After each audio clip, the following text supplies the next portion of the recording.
Good morning, students. In this class, we will cover the topic latent heat. So, latent heat क्या होती है? Latent heat जो है latent word से लेगी है. Latent का मतलब होता है hidden. तो latent heat एक टाइप से hidden heat है, मतलब कि ये heat छुपी हुई होती है और ये एक्चुअल में शो नहीं होती. सो इसको हम देखेंगे क्या होता है. The heat energy which has to be supplied to change the state of a substance is called latent heat. मतलब एक ऐसी हीट जो हम किसी भी सब्सटेंस को देंगे ताकि उसकी स्टेट में चेंज आ जाए, तो वो हीट को बोला जाएगा लेटेंट हीट. अब एग्जाम्पल हम देखते हैं. जैसे हमने आइस ली, तो अगर हम आइस को चेंज कर रहे हैं वाटर में और फिर वाटर को हीट करके चेंज कर रहे हैं वेपर्स में, तो यहाँ पे क्या हो रहा है, स्टेट चेंज हो रही है. पहले सॉलिड से लिक्विड में चेंज हुआ, फिर लिक्विड से गैसेस फॉर्म आई. तो स्टेट चेंज होने के लिए हमें जो हीट प्रोवाइड करनी पड़ी, वही हीट का नेम क्या होगा, latent heat. So, what is the latent heat? Latent heat is the heat energy which has to be supplied to change the state of a substance. कोई भी सब्सटेंस है, उसकी कोई भी स्टेट हो सकती है. वो सॉलिड भी हो सकता है, लिक्विड भी हो सकता है, गैसेस भी हो सकता है. तो एक फॉर्म से दूसरी फॉर्म में कन्वर्ट करने के लिए जो एनर्जी रिक्वायर्ड होगी, हीट एनर्जी, उसी को हम बोलेंगे लेटेंट हीट. और असल में ये जो लेटेंट हीट है, इसको हिडन हीट भी बोला जाता है, क्योंकि ये टेम्परेचर राइज नहीं करती. ये सारी की सारी जो लेटेंट हीट होती है, वो सब्सटेंस का टेम्परेचर राइज नहीं करती. सारी की सारी हीट कन्वर्ट हो जाती है उसकी स्टेट को चेंज करने में. उसके बाद latent heat does not raise the temperature. कोई भी सब्सटेंस है, उसके टेम्परेचर को राइज नहीं करेगी, यानी कि इंक्रीज नहीं करेगी. जितना वो पहले था उतना ही बाद में रहेगा. टाइप्स की बात करें तो लेटेंट हीट के दो टाइप होंगे, latent heat of fusion and latent heat of vaporization. तो दोनों को हम देखते हैं. सबसे पहले आता है बेटा लेटेंट हीट ऑफ फ्यूजन. तो फ्यूजन नाम से क्लियर है. फ्यूजन क्या होता है, कोई भी सॉलिड है अगर वो लिक्विड स्टेट में चेंज हो रहा है तो वो होता है फ्यूजन. अब लेटेंट हीट आगे लग गया तो बस ये इसके साथ ही जुड़ गया. मतलब लेटेंट हीट में क्या हो जाएगा, ऐसी हीट जो हमें देनी पड़ रही है कोई भी सब्सटेंस को, पहले वो सॉलिड फॉर्म में है तो वो लिक्विड में चेंज हो जाए, तो जो हीट देनी पड़ेगी वो बन जाएगी हमारे पास लेटेंट हीट ऑफ फ्यूजन.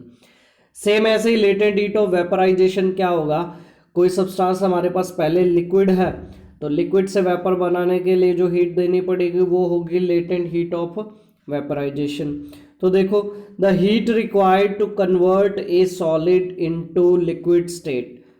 कोई भी सब्सटेंस है, उसको सॉलिड से लिक्विड स्टेट में कन्वर्ट करने के लिए जो हीट की रिक्वायरमेंट होगी वो होगा लेटेंट हीट ऑफ फ्यूजन.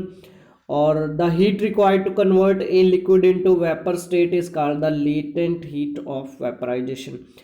कोई भी सब्सटेंस है, उसको लिक्विड फॉर्म से वेपर में बदलने के लिए जो हीट की रिक्वायरमेंट होगी वो हो जाएगा लेटेंट हीट ऑफ वेपराइजेशन. अब बारी बारी से हम इसको एक्सपेरिमेंट के थ्रू देखेंगे, डायग्रामेटिकली इसको समझेंगे और उसके अंदर ये पूरे के पूरे कंसेप्ट को अच्छे से क्लियर करेंगे. सबसे पहले आता है लेटेंट हीट ऑफ फ्यूजन.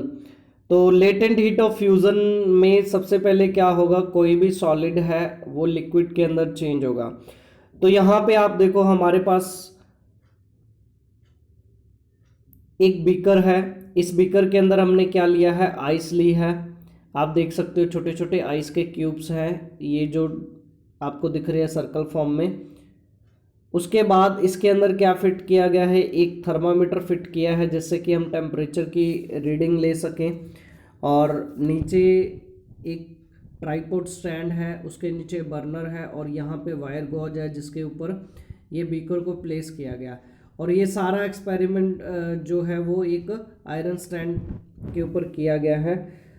अब जैसे ही हमने यहाँ पे थर्मामीटर से रीडिंग नोट की, तो क्या देखा कि जो आइस है, आइस का टेम्परेचर जो था पहले क्या था, वो माइनस के अंदर था. तो जैसे ही हमने नीचे से हीट करना स्टार्ट किया तो क्या हुआ, आइस जो है वो मेल्ट होना स्टार्ट होगी। आप देखो यहाँ नीचे से कुछ एक अमाउंट में जो है वो वाटर बन रहा है यहाँ पे, और ऊपर जो है आइस है। तो धीरे धीरे क्या होगा, हीट करने से सारी की सारी आइस जो है वो वाटर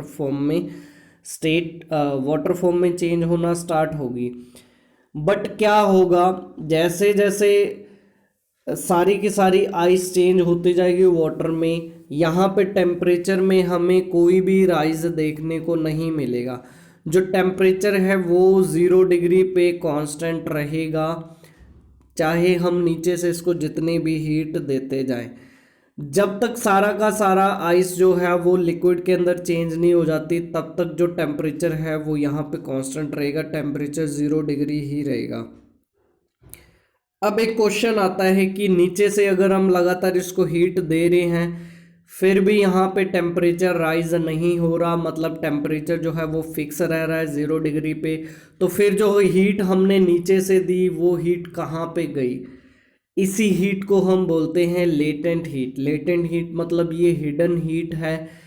ये हीट ने क्या किया, जो सब्सटेंस है यानी यहाँ पे जो आइस है वो वाटर में चेंज हुई, यानी कि उसकी स्टेट चेंज हुई, बट उसका टेम्परेचर जो है वो राइज नहीं हुआ। पहले भी 0 डिग्री था आइस का, और बाद में जो वाटर में चेंज हुआ तो भी हमने चेक किया तो हमें 0 डिग्री देखने को ही मिला।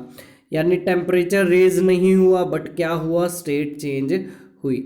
तो जब भी टेम्परेचर रेज नहीं होगा, स्टेट चेंज होगी, तो वो हीट को हम बोलेंगे लेटेंट हीट। और लेटेंट हीट ऑफ फ्यूजन क्यों बोलेंगे, क्योंकि इसके अंदर क्या हो रहा है, सॉलिड सब्सटेंस लिक्विड में चेंज हो रहा है।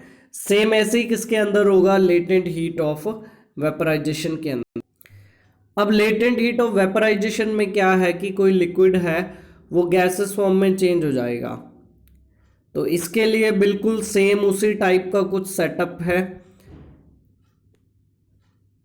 तो इसके अंदर देखो सेम बिल्कुल वही सेटअप है, बट पहले हमने क्या लिया था, उसके अंदर आइस थी। तो अब हमारे पास वो आइस किस में चेंज हो गई है, वाटर में। अब हमने क्या करना है, वाटर को स्टिल क्या करना है, हमने उसको हीट करना है। तो वाटर को हीट करने से क्या होगा, जब हम हीट करेंगे तो उसका टेम्परेचर राइज आ जाएगा, और जब थर्मामीटर में टेम्परेचर जो है 100 डिग्री सेल्सियस हो जाएगा, मतलब 100 डिग्री सेल्सियस कौन सा टेम्परेचर होगा, जो वाटर का बॉइलिंग पॉइंट है, जहाँ पे वाटर जो है वो एक नॉर्मल एटमॉस्फेरिक प्रेशर पे गैसेस फॉर्म में, वेपर फॉर्म में चेंज होना स्टार्ट हो जाता है। तो 100 डिग्री बॉइलिंग पॉइंट है वाटर का। जब 100 डिग्री पे टेम्परेचर आ जाएगा तो क्या होगा, वाटर में से वेपर बनने स्टार्ट हो जाएंगे। आप देखो 100 डिग्री सेल्सियस पे आते ही क्या है, वाटर से वेपर जो है वो बीकर से बाहर निकलने स्टार्ट हो गई। तो जब बीकर से वेपर निकलने स्टार्ट हो जाएंगे, फिर भी हमने जो हीट है उसको कंटिन्यू सप्लाई करते रहना है। धीरे धीरे क्या होगा, सारा का सारा जो वाटर है वो वेपर फॉर्म में बीकर से बाहर चला जाएगा। बट यहाँ पे थर्मामीटर में जो रीडिंग है वो मूव नहीं करेगी, वो बिल्कुल कांस्टेंट रहेगी, 100 की 100 पे ही रहेगी।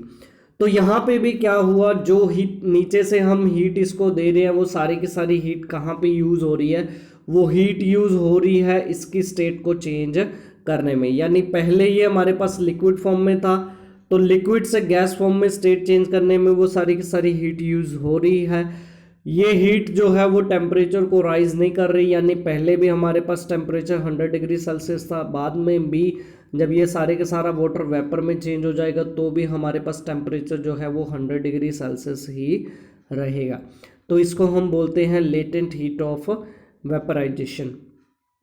अब latent heat of fusion and vaporization के अंदर हम एक चीज़ और ऐड कर सकते हैं कि लेटेंट हीट ऑफ फ्यूजन के अंदर जो हम सॉलिड लेंगे वो हमारे पास कितना होना चाहिए, 1 kg होना चाहिए।